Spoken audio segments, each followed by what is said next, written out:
Bonjour Ilana, bonjour à toutes et à tous. J'aime bien souligner les liens qui a priori pourraient être au hasard entre la lecture de la Torah que l'on fait chaque Shabbat et qui est partagée en fait en 54 parties et on lit un 54e pas toujours équivalent mais chaque Shabbat pour pouvoir faire tout le tour des 5 livres de Moshe, de l'ensemble du Pentateuch, de Simchat Torah à Simchat Torah de l'année suivante. Mais il arrive d'une façon assez remarquable qu'on lise des versets où l'événement est arrivé à cette période du calendrier, alors que normalement ça aurait pas dû être prévu comme ça. Quand on lit par exemple la paracha Bo, Béchalach, qui parle de la sortie d'Égypte, on ne lit pas pendant la période de Pessah, même si pendant la période de Pessah, on lit, parce que c'est un choix, mais dans le cas de la paracha de la semaine, c'est pas à ce moment-là qu'on lit. Pourtant, que ce soit par exemple pour la disparition de Aaron, qui est le premier Av, c'est marqué en toutes les dans la Torah, mais il arrive qu'on le dise en général à proximité, des fois le jour même, ou à proximité, c'est d'un paracha Masré qui est lu à proximité, ou des fois le premier Av justement.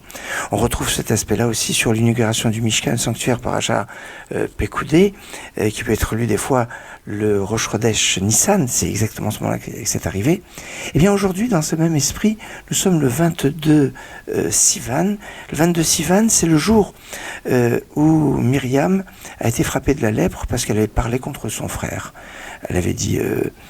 elle avait critiqué son frère, mais pas une critique méchante, mais elle avait fait une comparaison entre Moshe et elle et Aaron, en se disant nous sommes tous des prophètes, pourquoi Moshe a agi d'une façon différente que alors que Moshe était d'une prophétie supérieure, comme Dieu va le témoigner. On lit ça, ce passage qui parle de la médisance de Myriam et de la lèpre qu'elle va avoir, on l'a lu dans la paracha qu'on vient de lire le Shabbat dernier.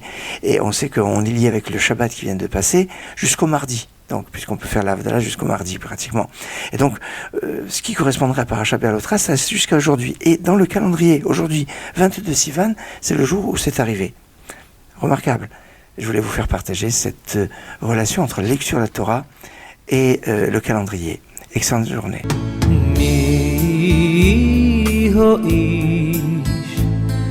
חפץ חיים אוהב ימים אוהב ימים לירויס טוב מי הו איש חפץ חיים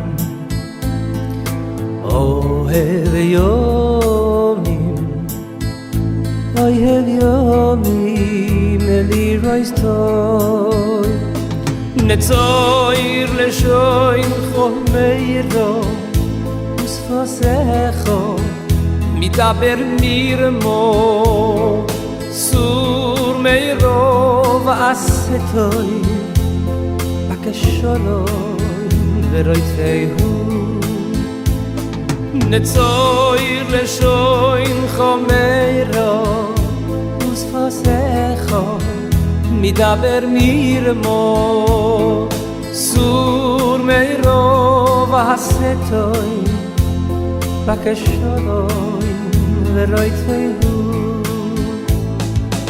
מי הו איש החפץ חיים אוהב ימים אוהב ימים לירויס טוב מי הו איש החפץ חיים אוהב ימים אוהב ימים